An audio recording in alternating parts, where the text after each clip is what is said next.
My name is Ivy Andrews. I'm 35 years old, an Army JAG major, and I came home from a 7-month deployment in Germany 3 weeks ago. The first thing I did was check the closet for a cedar box. I knew my mother would skip my daughter on Christmas Eve. I didn't know it would take an 8-year-old and that wooden box to make her scream. My daughter is Maya. Eli and I brought her home from foster care when she was 8 months old. She is 8 years old now. For all 8 of those years, my mother has called her not really family in private. For all 8 of those years, my whole family has kept quiet. What none of them knew was that my dad, gone for 2.5 years, had spent his last summer drafting something only I had a key to. He'd told me on the dock at the lake cabin exactly when to use it. 43 minutes after we sat down to Christmas dinner, my 8-year-old slid that cedar box across the table and said the line we'd practiced. Welcome back to Calm Drama Stories. If you've ever watched a family member pretend a child doesn't exist while the rest of the room stays quiet, you'll understand every beat of this story. Drop a comment with one word that describes how that silence feels. Make sure you're subscribed, because what happens at this Christmas table will leave bruises that paperwork heals slowly. The plane touched down at Minneapolis-St. Paul on a Sunday afternoon, the runway dusted with November snow. I had my duffel, my Pelican case, and a folder I hadn't touched in 2.5 years. Eli was waiting at arrivals with Maya on his shoulders, both of them in matching gray beanies. She slid down his back and wrapped both arms around my waist before I could set the case down. She smelled like apple shampoo and the inside of our minivan. "You're heavier," I said into her hair. "You're taller," she said back. Eli kissed me, took the duffel, and we walked out into the cold. On the drive home to Stillwater, Maya pulled something out from under her jacket. Walter's silver dog tag, the dented one from his Vietnam tour. She'd been wearing it under her hoodie since the funeral. "I kept him with me," she said. "I know, baby." Eli glanced at me in the rearview mirror. We didn't say it in front of her. We didn't have to. The next holiday cycle was already a calendar on the kitchen wall, and we'd marked Christmas Eve in red, 3 weeks out. At home, after Maya was in bed, I walked to the hall closet and opened the door. The cedar box sat on the top shelf where Eli had moved it from our storage unit. Walter's handwriting was on the small brass tag tied to the latch. "For Maya, when the time comes." I ran my hand along the leather strap. 3 weeks until Christmas Eve. 3 weeks until the trust paperwork could legally move. I closed the closet door. "You okay?" Eli said from the hallway. "Yeah, we're ready." The group text came on a Tuesday morning while I was making Maya pancakes. It was from my mother. Subject line, "Christmas Eve dinner, bringing presents." It read, "Christmas dinner at my place, bringing presents for the kids. Sophie and Jackson get something special. Maya's welcome too, of course." I read it twice. Then I read it again. The "of course" sat in the middle of the message like a dropped pebble in a clean glass of water. Maya climbed onto the counter stool next to me and read it over my shoulder. She didn't say anything. She just leaned her head against my arm. Then she went back to her pancakes. Eli was at the dining table going through old work emails. He looked up. "What was it?" I turned the phone toward him. He read the message. He read it again. Then he stood, walked to his office, came back with a thick black 3-ring binder, and opened it on the kitchen counter. "Folder number 47, he said quietly. The binder was organized by date. Photos, screenshots, printed emails, voicemail transcripts. 8 years of them, holiday after holiday, birthday after birthday, voicemails from Aunt Linda, forwards from Heather, Patricia's loud Christmas card list with Maya's name in smaller writing at the bottom as an afterthought. He slipped the new text into the next plastic sleeve, time-stamped it, and closed the binder. 47, he said again. "I'll be home all month," I said. "We have the cabin paperwork. We have Dad's letter. We have his attorney's number. We just need her to be there." "She'll be there." "Then so will we." Maya finished her pancakes and slid down to feed the dog. After Maya went to school, Eli and I sat at the kitchen table with the binder open between us. I hadn't seen all of it. Most of it I'd missed because I was overseas. Some of it I'd seen as it happened. Most of it Eli had absorbed alone. Page 1, a photograph from Maya's first birthday party. Eli held Maya in his lap. Patricia stood in the background, in focus, not looking at either of them. Gift card in her hand for Sophie. Forgot Maya's gift this year, Eli's note read. Said it would be too confusing to give different things. Page 8. An email from Heather to her cousin Renee, accidentally CC'd to Eli in 2019. The line read, "Your little project," referring to Maya. The rest of the email was about gluten-free cupcakes. Page 16. A voicemail transcript from Aunt Linda. "Pat, do we have to have the adopted one over for Easter? My back's not what it used to be." Patricia had not corrected her. Patricia had said, "Just for an hour, Linda." Page 23. A Christmas card from Patricia, 2021. Inside the card, 3 names handwritten in red pen. Sophie, Jackson, and Ivy. No Maya, no Eli. The card was addressed to our beloved grandchildren. Page 41. A screenshot from last year's Christmas, when Patricia had handed Maya a single-use Starbucks gift card. $5. The other 2 kids had unwrapped a Lego set and a charm bracelet. I closed the binder gently. I rested my hand on the cover. "Walter saw all of this," I said. "He saw it before we did.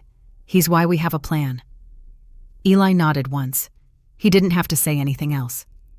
That Sunday night, I tucked Maya into bed. She had Walter's dog tag in her hand, the chain wrapped twice around her small wrist. "Mom," she said, "will Grandma read Grandpa's letter this Christmas?" I sat down on the edge of her bed. I'd been waiting for this question. I'd rehearsed the answer with Eli a dozen times. None of the answers I'd rehearsed felt right when I was looking at her face. "We'll see, sweetie. Maybe she will. Maybe she won't." What if she won't? Then I'll read it for her, aloud, in front of everyone. Maya thought about that. The lamp made small triangles of yellow on her bedspread. "Either way," I said, "you're going to hand her the box. That's your part. Your grandpa wanted you to give it to her. Not me, not Dad. You." "Why me?" "Because he said you were brave enough." "What if I'm scared?" "You can be scared. You can still do it. Brave isn't not scared, baby. Brave is scared and still walking to the table." She looked at her dog tag. She turned it over so the dented edge faced up. "Grandpa was scared sometimes too, right?" "Plenty of times." "Okay," she said. I leaned down. I smoothed the hair off her forehead. I said the line I'd said to her every night since she was 3 years old. "I see you, Maya. Grandpa saw you too." She smiled the small, careful smile she'd had since she was a toddler. She closed her hand around the dog tag. She turned over to face the wall. I turned out the lamp. I stood in the doorway a long time before I went downstairs. Christmas Eve morning. The snow started before sunrise. By 8 o'clock, the driveway needed shoveling, and the world outside our window looked the way Christmas mornings are supposed to look on a postcard.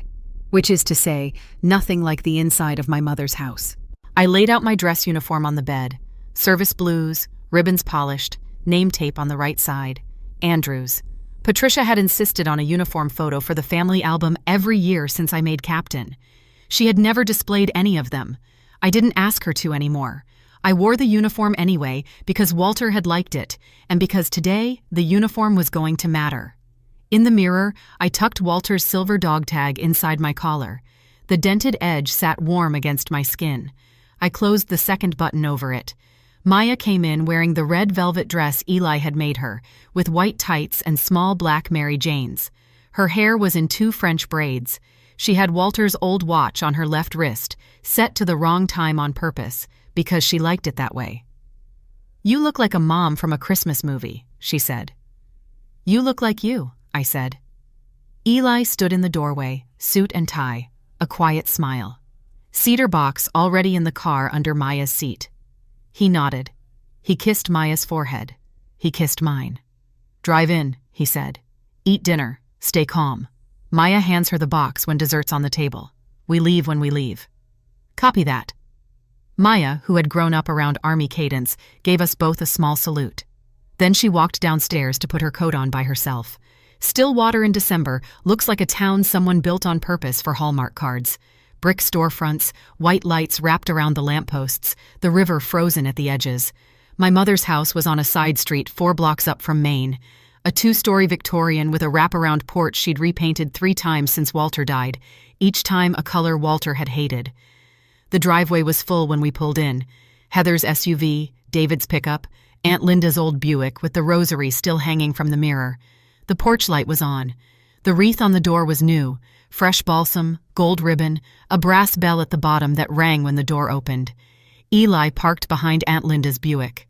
I sat for a second in the passenger seat. Maya was in the back holding the cedar box on her lap, both hands flat across the lid. "We okay?" Eli said. "We're okay." We got out. Maya carried the cedar box like it was a covered dish, the way Walter had taught her. Eli held the door. The bell rang as we stepped inside. Patricia met us in the foyer. She hugged Heather first, even though Heather had already been there for 2 hours. She kissed Sophie's hair. She gave Jackson a pat on the head. She turned to me and gave me a tight half smile, the kind that doesn't reach the eyes. "Ivy, you look thin." "Hi, Mom." She looked past Maya, past her, like Maya was a coat someone had hung on the wrong hook. "Oh," she said. "You brought her, of course." Maya didn't flinch. She'd been here before. She set the cedar box down by her boots. "Come in, we're already at the cookies." The kitchen smelled like butter, clove, and the Christmas pavlova my mother makes every year because Aunt Linda once complimented it in 1996. Sophie and Jackson were already at the counter with cookies. Patricia had set out 3 small plates with their names. There was no plate for Maya. Eli quietly took a 4th plate down from the cabinet and set it next to mine. He put 2 cookies on it. He nodded at Maya. She climbed up onto the stool between us. I leaned in the doorway and pretended to look at the ornaments on the kitchen window. From there, I could hear Patricia and Aunt Linda by the stove.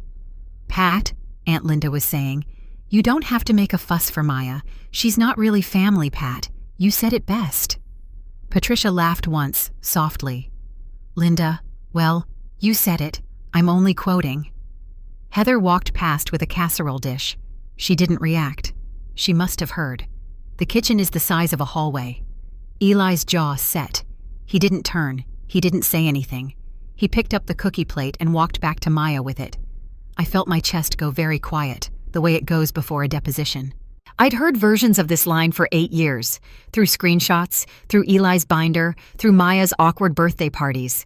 I had never heard it from Linda's mouth in real time with my daughter 12 feet away. Maya was watching the snow through the window. She had heard. I could tell from the small set of her jaw. She didn't say anything. She bit her gingerbread cookie at the edge first. She always ate the edges first. Walter had taught her that. I waited. We had a plan. Patricia called us to dinner at 6:30. The dining room had been laid out the way Walter used to lay it out before he died, before Patricia had repainted it. Green and gold table runner, 12 places, candles burning in the holders Walter had turned on his lathe in 1987. Patricia had seated Sophie on her right and Jackson on her left, Aunt Linda on Sophie's other side, Heather and David across from them. There were 2 empty chairs at the far end near the wall, and 1 folding chair at the kids' card table in the corner, where my mother had set out a paper Santa plate and a juice box. Maya looked at the card table. Then she looked at me. Eli was already moving. He picked up the folding chair from the corner, walked it across the room, and set it down between his place and mine. He picked up the paper plate and the juice box and walked them over too. Set them at the new place. He nudged the chair in for Maya. He held her elbow gently. "Maya sits with us, Pat," he said. His voice was warm, professional, the way he talks to permitting clerks. "Always has." Patricia's lips pinched. Aunt Linda's eyebrows went up. Heather stared at her wine. Patricia opened her mouth. Then she closed it.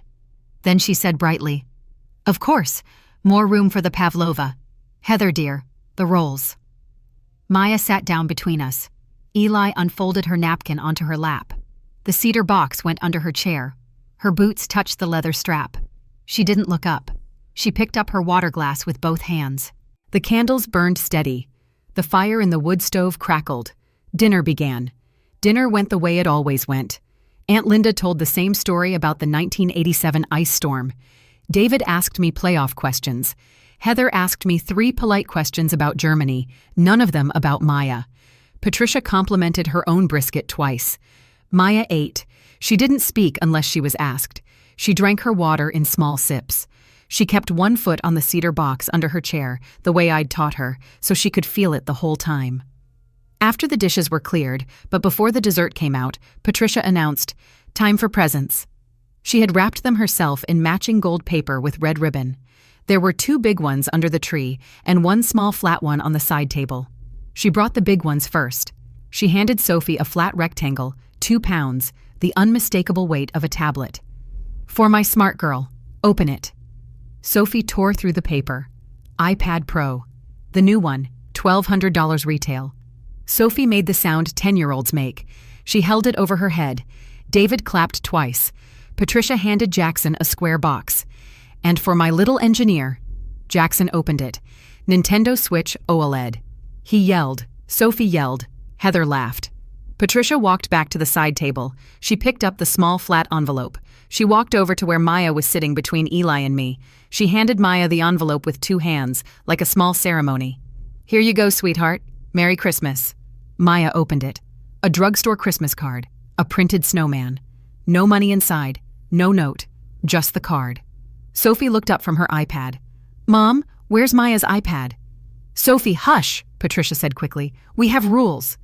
The rules were never written down. The rules had never been explained to anyone except the 4 adults in the room who had nodded along to them since 2017. Patricia walked back to the tree. She came back with a small velvet ring box. She knelt beside Sophie's chair. She opened the box. She held it up so the table could see. A gold chain, a heart pendant, an engraved letter on the front. S. Antique. Beautiful. My grandmother Jones's, the one Patricia had kept in a safe deposit box for 19 years. "This was Grandma Jones's, sweetie," Patricia said, "for my real granddaughter." The word real landed on the tablecloth like a coin. Sophie blinked. She knew that word mattered. She didn't know quite how. She let Patricia clasp the chain around her neck. She touched the pendant. Aunt Linda nodded approvingly. Joan would have wanted that. Joan was a stickler about heirlooms. Maya looked at her hands in her lap. Eli's knuckles whitened on his napkin. I kept my face very still. I'd been practicing it in mirrors since I was 7 years old. I felt the dog tag against my collarbone under my service blues. I breathed once, slowly, the way I'd been taught at OCS to breathe before a hard call. David coughed. He looked at his wine. He didn't say anything. He never did. Patricia stood up, satisfied, and walked back to the tree. "One more," she said. Maya very quietly said, "Mom, may I be excused for the bathroom?" "Yes, baby. Come right back." She slid down. She left the cedar box under the chair. While Maya was in the bathroom, Patricia produced the last present, a small white envelope. She handed it to Jackson. "For your savings, my smart little man," she said. "From Grandma and from Aunt Linda." Jackson opened it. 5 $100 bills, crisp from the bank that morning. Jackson said, "Whoa." He looked at the money. He looked at his mother. Heather smiled big. "Say thank you, Jack. Thank you, Grandma. Thank you, Aunt Linda." Aunt Linda laughed. "Don't spend it all on candy." "He'll spend it on Pokemon," David said. It was the most David had said all night. The fire in the wood stove popped. A log shifted. The room smelled like cedar smoke and burned brown sugar from the kitchen. Heather poured herself another glass of wine. Patricia poured herself one too. They clinked once. "Blood comes first," Aunt Linda said, to no one in particular, to everyone in particular. "That's just how it is." Maya came back from the bathroom. She walked quietly. She climbed back into her chair between Eli and me. She put her hands on her lap. She looked at the cookies on her plate. Patricia did not hand her another envelope. Eli reached under the table and squeezed my knee once. Steady, long. "Don't move yet. Don't react. Not yet." I did not react. I picked up my water glass. I drank from it. I set it down. I cut a piece of brisket I was not going to eat. I moved it around my plate. Maya looked at me. She looked at Eli. She looked at the cedar box under her chair. Then she looked at the dessert that wasn't on the table yet. "Mom," she said softly, "is it almost time?" "Soon." Sophie was still touching her gold pendant. She kept turning the S over with her thumb. She was a thoughtful kid. I had always liked Sophie. Sophie didn't know any of the rules either, which was part of why I had always liked Sophie. "Mom," she said, "Maya didn't get one. Why didn't Maya get one?" "Sophie, eat your pie." "But she's our cousin. She's adopted." "Sophie, eat your pie." The word adopted came out of Heather's mouth like a swear word, like a small grease stain on a clean tablecloth, like she was passing along a fact about a stranger. I watched Maya. Maya did not look up. Maya looked at the candle in front of her. The flame leaned a little to the left, then to the right, then steadied. David coughed again. He drank from his beer. He did not look at his wife. Patricia closed her eyes for a moment. Just a moment. I caught it. She opened them again and lifted her wineglass to her lips. Sophie did not eat her pie. She put her fork down. "That's not what cousins are," Sophie said. "Sophie, we are not having this conversation right now," Heather said. "What conversation?" Sophie turned to look at Maya. "I'm sorry, Maya." Maya looked up. She smiled the small, careful smile. "It's okay, Sophie." "It's not okay," Sophie said. She set it to her plate. The room got very still. I felt Eli's hand on my knee tighten once. Hold. We were almost there. The dessert was about to come out. 3 more minutes. I picked up my water glass again. I sipped. I looked at my daughter. She was ready. While Heather was scolding Sophie and Patricia was pretending not to hear, my mind went where it always went at moments like these. To the dock at the lake cabin. Summer of 2023. The last summer my father was alive, although none of us knew it then. Walter knew it. Walter knew it before any of us. It had been a Tuesday in late July. Eli and Maya were in the cabin making blueberry pancakes. I was on the dock with my dad. He was in his blue work shirt with the sleeves rolled past his elbows. His forearms were sunburned the way only a carpenter's forearms get sunburned. He handed me a manila folder. The folder had a small label in his handwriting. Holland's Family Trust. Irrevocable. "What's this, Dad?" "That's a private trust. I had George Whelan draft it. He's an estate attorney out of Duluth. Your mother doesn't know him. He's mine." "Dad, why?" He looked at the lake. He let his fishing line out a little. He squinted at the dock pylons. "Ivy, I'm not going to make many more summers. My heart is failing. The doctor said congestive. I haven't told your mother. I'm not going to. She'd make it about her." "Dad, don't..." "Listen. I see what your mother does to Maya. I have eyes. I have 8 years of eyes. The day you brought Maya home, your mother said in this kitchen, and I heard her, that Maya wasn't her real grandchild. I never forgot it. I have never forgotten anything she has said about that little girl." I held the folder in my lap. I did not open it. The lake cabin is in the trust now. The trust beneficiary is Maya Rose Andrews. There's a separate account at Park State Bank, about $8,000 in savings bonds, plus the proceeds from selling my shop tools. It vests when Maya turns 8. "Dad, Ivy, listen. She is my granddaughter in every sense that matters. I will not have her left empty-handed by your mother. That is not happening. Not on my watch, and not after my watch." He handed me the second envelope, cream paper, his handwriting, sealed with a wax stamp he had made himself in his shop from a melted candle and a brass button. "To be opened by Patricia in front of family when Maya is ready," it read. "I built the box yesterday. Cedar. It's in the workshop. Maya helped me sand the lid. She doesn't know what's in it. She knows it's hers." I came back to the dinner table. The candles, the empty Hallmark card, my daughter's hand on her water glass. I knew exactly what I was going to do. I want to pause here for a second. I'm sitting at a dining table where my mother just handed my daughter an empty Christmas card while my niece holds a $1,000 iPad. And I'm about to walk you through what happened over the next 43 minutes, because that's how long it took for my 8-year-old to slide a cedar box across that table. If you've sat at a table like this one, drop the word "witnessed" in the comments. I'm reading everyone. I excused myself from the table. I knelt next to Maya's chair. I put my hand over hers on her lap. "I see you, Maya. You know what to do." She nodded. She kept her voice low. "When the dessert is on the table, Mom. When the dessert is on the table, you're going to read Grandpa's letter if Grandma won't." "I'm going to read Grandpa's letter if Grandma won't." "Okay." I touched her braid. I stood up. I walked back to my seat. Patricia watched me with the flat, polite face she puts on when she doesn't approve of something but doesn't want to make a scene yet.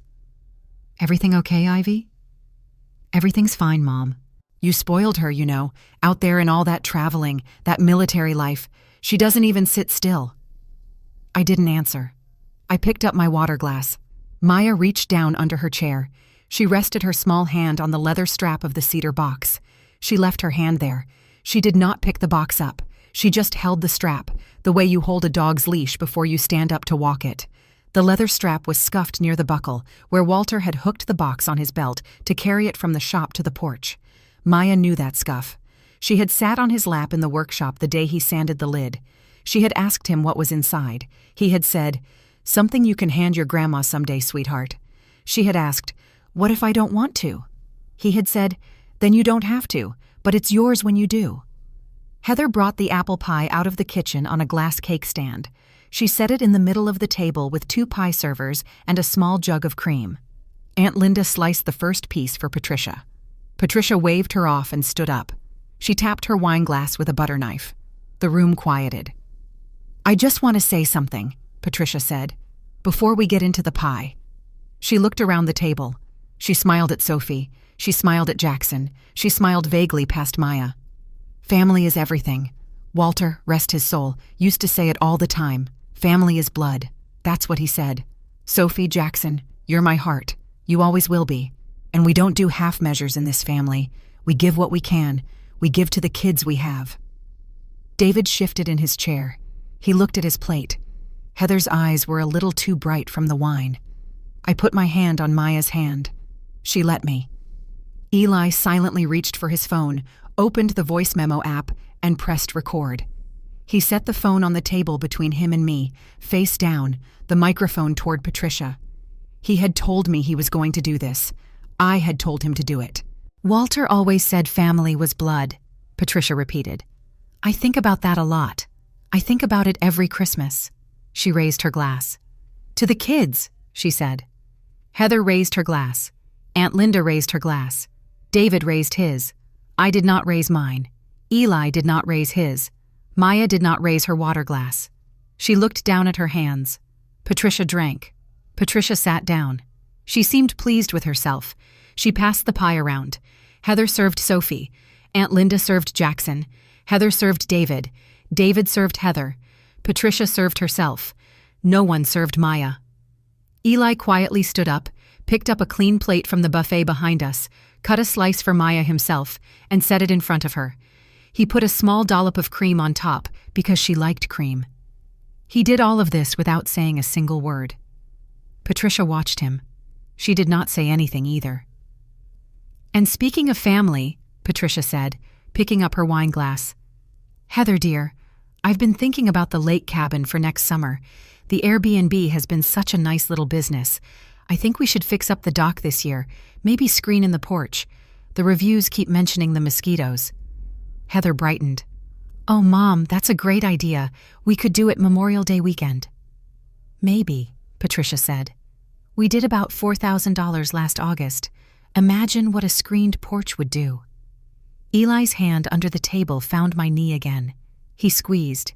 He didn't look at me.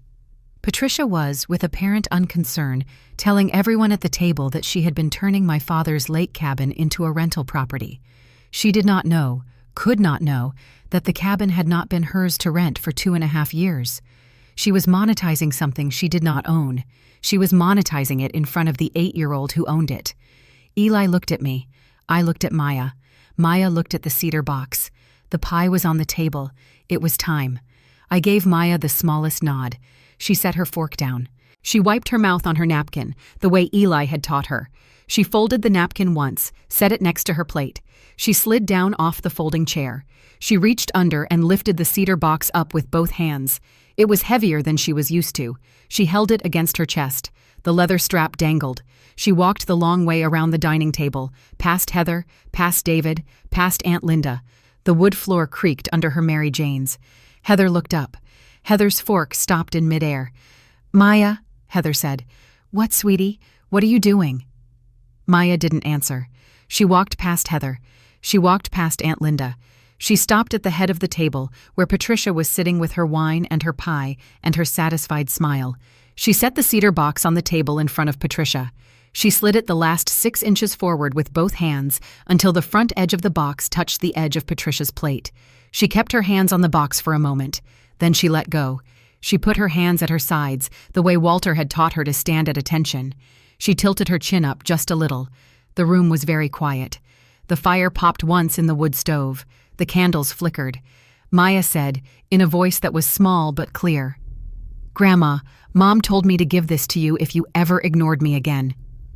Patricia stared at the box. Then she stared at Maya. Then she stared at me. Aunt Linda gave a small, startled laugh. "Oh, is this some sort of game?" It was not a game. "What is this?" Patricia's voice was very small. Maya did not answer her. She had said her line. She had been told not to say anything else. She had practiced this with us for 3 weeks. She stood at attention next to the head of the table, her chin tilted up, her hands at her sides. Aunt Linda laughed again, but the laugh died at the edges. Pat, what is the child doing? Was this rehearsed?" "Mom, what is that?" Heather said. "Pat, what's this?" David said. Sophie put her iPad face down on her napkin and leaned forward. Jackson did not look up. Patricia did not move her hands. She looked at the cedar box. She looked at the brass tag tied to the latch. The tag read, "For Maya, when the time comes." She recognized the brass tag. She recognized Walter's handwriting on it. I watched her recognize it. I watched the color go out of her cheeks. "Ivy," she said very low. "What is this?" "It's for you, Mom," I said. "From Maya." "Open it, Ivy. Open it, Patricia." I did not call her Mom that time. I did not call her Mom from that moment on, in that room, for the rest of the night. She put her hand on the latch. Her hand was shaking very slightly. The brass latch made a small, dry sound. "Pat," Aunt Linda said. "Pat, you don't have to open this. Whatever this is." "Linda," I said, "be quiet." Linda looked at me. I had never used that tone with her.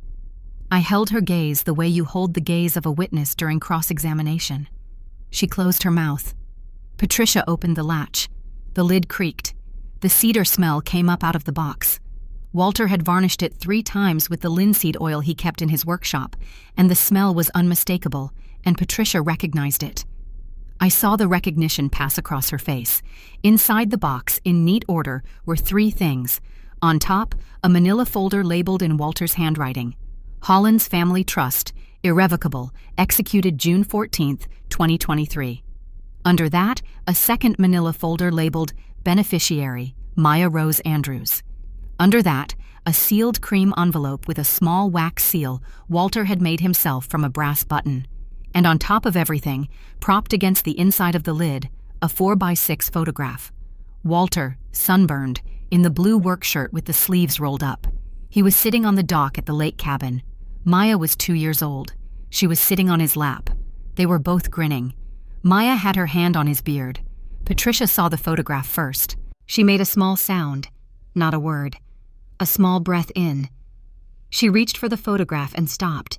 She did not pick it up. Her hand hovered over it. "Walter," she said, like a question. "Yes," I said. She looked at me. For a moment, her face was not angry. For a moment, her face was something else. Bewildered, maybe. Recognizing, maybe. Then her face hardened again.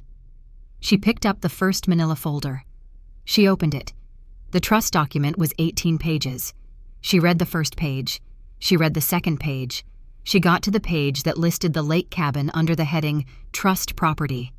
She inhaled sharply. She did not exhale. "This isn't real," Patricia said. "It's real, Mom. This isn't legal. It's legal. This is..." Ivy, this is some sort of joke. Walter would never. He did, Mom. Look at the signature. She looked at the signature on page 18. She looked at George Whelan's notarization stamp. She looked at the date. She looked at the witness signatures. The Whelan paralegal and Walter's old shop foreman, both notarized. She put her hand to her mouth. He didn't tell me. No, he didn't. She turned the page. She saw the deed transfer. Lake Cabin, 360 acres, Pine County, transferred into the Hollins Family Trust on June 14, 2023. Beneficiary, Maya Rose Andrews. Trustee until age 25, Ivy Andrews. She turned the page again. The trust accounting, a list of assets. Total trust value as of the most recent audit, $5,400. You knew this the whole time? Yes. You knew this when I was renting the cabin? Yes, Mom. You knew this when I knew it on the dock, the summer he gave me the folder, 2.5 years ago. She set the trust folder down. She picked up the second one. She did not open it yet. She picked up the cream envelope. She looked at the wax seal. To be opened by Patricia in front of family, when Maya is ready. She read aloud, in a very flat voice. Aunt Linda whispered, Pat, don't. Patricia looked at her sister. Then she looked at the envelope. Then she looked at me. Her hands were shaking now. She broke the wax seal. She unfolded the letter. Walter's handwriting filled the entire page, front and back. Patricia read silently. Her lips moved a little. Her eyes moved down the page.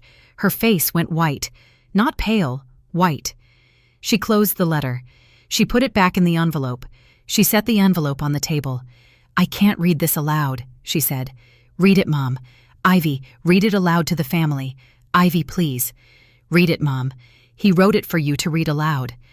Patricia was crying now. Not the showy crying she did at funerals. Quiet, narrow, ashamed crying. She put her hand over her eyes. I stood up. I walked around the table. I stopped at her shoulder. I took the envelope gently from her hand. I did not look at her face. I unfolded my father's letter. I looked at his handwriting, the looped Y, the slant, the narrow T. I had not read this letter before. He had told me what was in it. He had not let me read it. I read it in my JAG officer voice, even, measured, the voice I used for court memos. Patricia, I am writing this in July of 2023, the summer I learned my heart is failing. I have known for 40 years that you measure people by the wrong yardstick. You measure them by blood, by name, by whether they listened to your mother in 1968. You do not measure them by what they do, who they love, how they show up. I have forgiven you many things across 40 years of marriage. I have forgiven you for the way you treated our daughter Ivy when she enlisted. I have forgiven you for the way you treated your sister Linda's first husband. I have forgiven you for the way you treated my mother. I paused. The room was completely silent. I kept reading. I cannot forgive you for our granddaughter Maya. I kept my voice steady. I had read worse things aloud in worse rooms. From the day Ivy and Eli carried her into our house, you decided she was not yours. I watched you decide it. I watched you decide it in our kitchen, with your back to me, when you thought I couldn't hear. You said, she's not really family. I never forgot it. I have never forgotten anything you have said about that little girl. Aunt Linda put a hand over her mouth. You skipped her at her first birthday. You skipped her at her christening. You sent Sophie a savings bond and Maya a coloring book. You told my sister-in-law Doreen at a barbecue in 2019 that you were tolerating her. I heard you. I was on the other side of the fence with the dogs. David lowered his beer. I am writing this, I read, because I do not think you are going to change. I have spent 2 years hoping. I have spent 2 years showing you photographs of her on my phone, hoping. I do not believe my hope will outlive me. So I have done what I should have done in 2017. I have put the lake cabin into a trust for Maya. I have put my retirement bonds into the trust for Maya. I have put the proceeds from my shop tools into the trust for Maya. The trust is irrevocable. It cannot be undone. You cannot challenge it in court. George Whelan made sure of that. I turned the page. She is my granddaughter in every sense that matters. I let the line sit in the air. If you are reading this, Patricia, then you have failed Maya again. You have ignored her on a day that matters. So now she has a home that you cannot take away from her. And it is not the home you are planning to monetize. Sign the audit paperwork. Pay the trust back. Look at the child you have refused to see. Walter. I folded the letter. I set it gently on the table next to the cedar box. Stop with me here for a moment. What you just heard, that's my father's voice, 2.5 years after he was buried. I'm an Army JAG. I've stood in front of courts-martial. I've never had a harder moment than reading that letter aloud at my mother's Christmas table. If you've ever wished someone you loved was still here to say the right thing, drop a heart in the comments. Subscribe. The next 8 minutes is what 5 years built toward. Patricia did not say anything for a long time. Her hand was still over her eyes. Aunt Linda was the first to speak. Pat, honey, he didn't mean... He meant it. Linda, I said every word. He told me on the dock. He told me what he was going to write before he wrote it. Patricia took her hand down from her face. She picked up the trust folder. She turned to the deed page. She looked at the cabin transfer. She turned to the audit clause. She read it. The audit clause required the trustee to recover all income generated from trust property since the property entered the trust, since June 14, 2023. The cabin had been rented as a vacation property starting that fall. Patricia had collected the rent. Patricia had collected, as I had calculated 3 months ago with my Army financial counselor, approximately $96,000 in rental income across about 80 weeks. With 7% interest, the audit number was about $103,000. She read the audit clause twice. She closed the folder. She stood up so fast the chair scraped backward and hit the wall. Her wine glass was in her hand. She did not seem to remember that. Her grip tightened. The glass cracked. The sound was small, but everyone heard it. A drop of wine ran down her wrist. He gave her the cabin. Then she made a sound. It was not a word. It was not crying. It was a small, wordless scream, sharp, single. The sound an animal makes when it steps wrong. He gave her the cabin, she said again, louder, almost a shout. He gave the cabin to... She did not finish the sentence. Aunt Linda was on her feet, hands flapping. Pat, it's all right. We'll figure this out. There has to be some way to... Pat, it's okay. She's not really family. Pat, you said it best. You said it best. We'll get the lawyer. The line landed in the room like a coin dropping into a quiet glass of water for the second time that night. But this time, the room was different. This time, the room was paying attention. Sophie covered her mouth with both hands. David turned to look at his wife. His face was the face of a man who had just realized he had been at the wrong dinner for 10 years. Heather did not look at anyone. Patricia turned slowly to her sister. Linda. Pat, I'm just saying. Linda, shut up.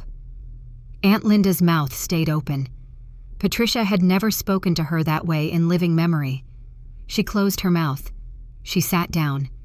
She did not pick up her wine glass. I did not smile. I did not have to. I looked at Maya.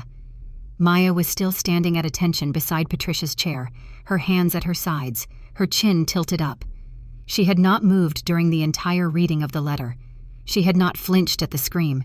She had not flinched at Aunt Linda's line. I looked at my daughter, and I felt something my father probably wanted me to feel. Maya, sweetheart, I said gently. Come sit by me. Maya walked the long way back around the table. The wood floor creaked under her Mary Janes. Aunt Linda would not look at her. Patricia would not look at her. Heather watched her walk every step of the way. Heather watched Maya the whole way around the table. 8 years of Christmas dinners. 8 years of cutting her own daughter's pie and not Maya's. 8 years of nodding at her mother.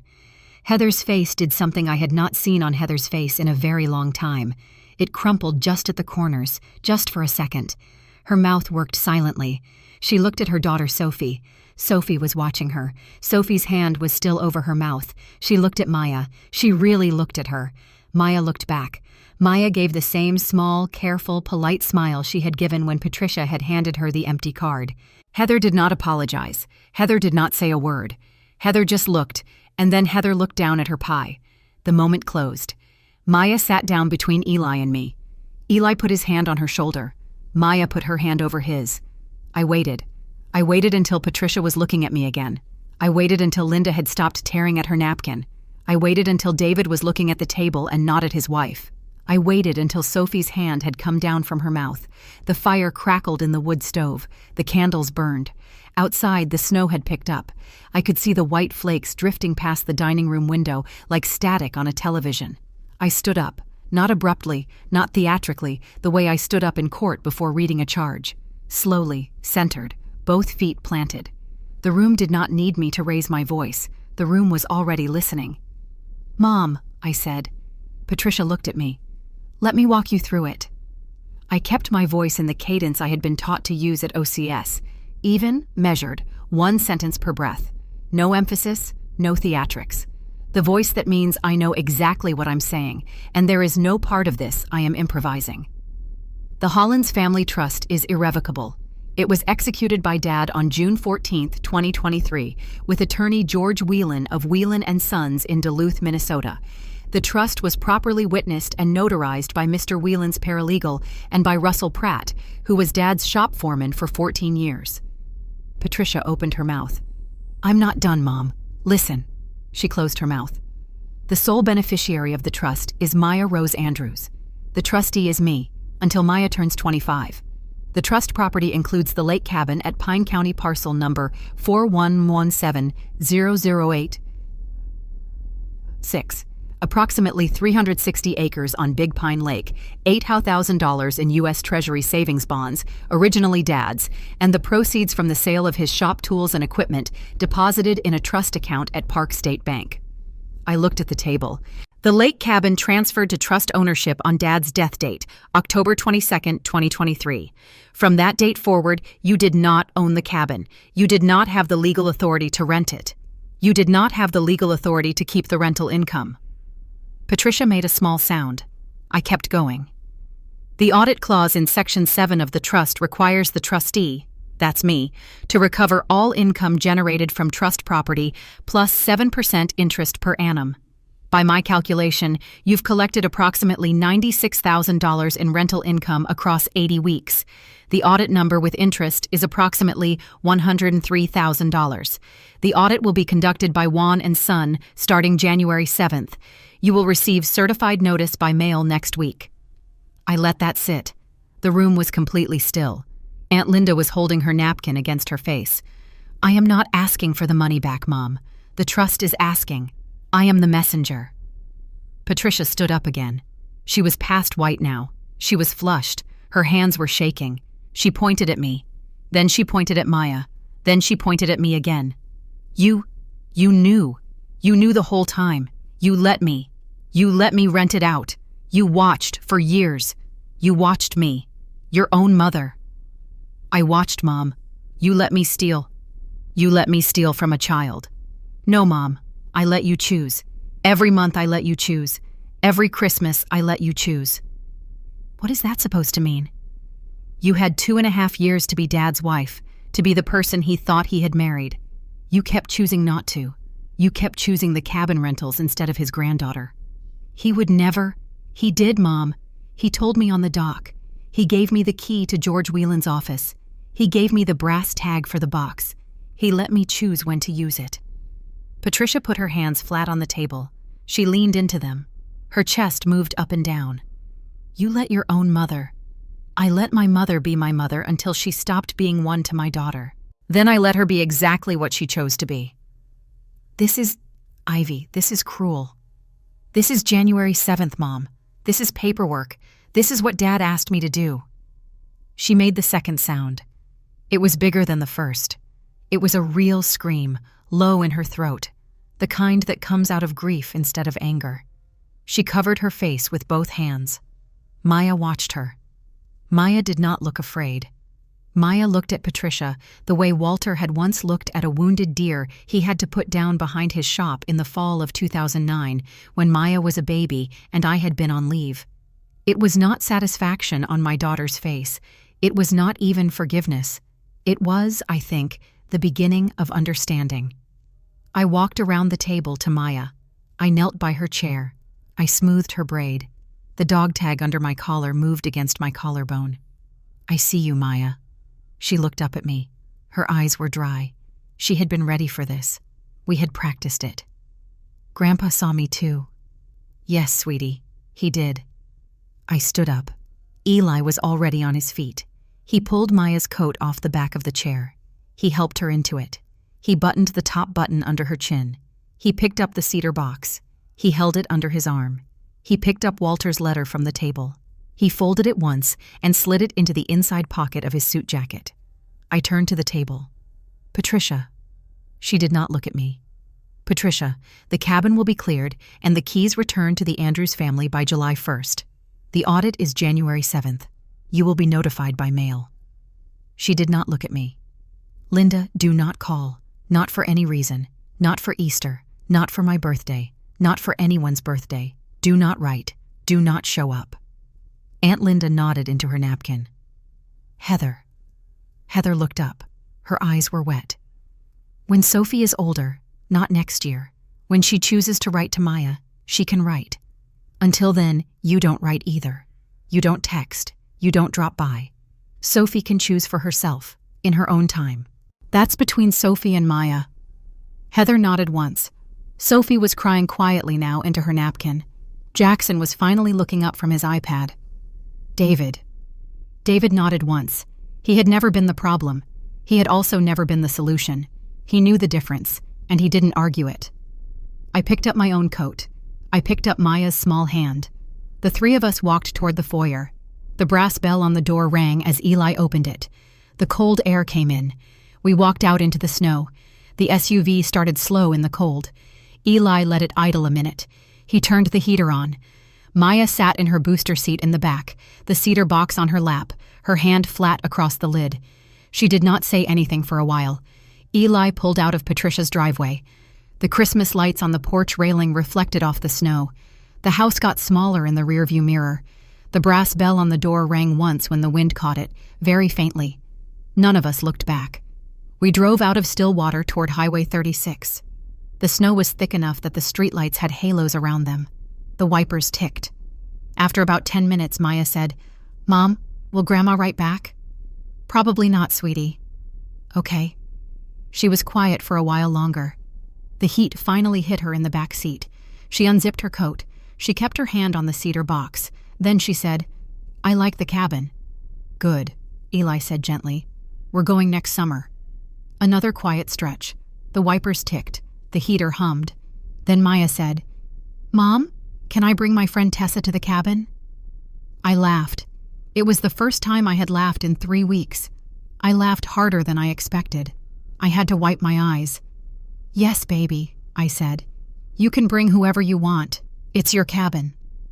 She thought about that. The snow blew against the windshield. The dashboard glowed green. It's our cabin, she said. Yes, sweetie, it's ours. She put her cheek against the cedar box. She closed her eyes. By the time we hit the highway, she was asleep, her hand still flat against the lid. Eli reached over and took my hand. We did not say anything for the rest of the drive home. March came hard that year, with 2 snowstorms a week apart. The audit was settled by the middle of the month. Patricia paid the trust $1,200. The wire transfer came through on a Tuesday at 11 in the morning. George Whelan called me from his office in Duluth to confirm. He sounded tired. I thanked him. Patricia did not attend Maya's spring concert. I did not invite her. Maya sang the alto part on I See the Moon, and Eli took her to the diner afterward for pancakes. I had to fly back to Fort McCoy for 2 days, but I watched the video 3 times on the plane. Heather sent me one short email in February. The subject line was blank. The message was 1 sentence. I'm sorry I didn't see her sooner. I did not reply. I read it twice and I closed the tab. Aunt Linda did not call. She did not write. She quietly removed herself from the family group text and started a new one with just her and Patricia. I heard about it from David, who texted me in April to say he and Heather were going to therapy. He thanked me for what I had done at Christmas. I told him to thank Maya.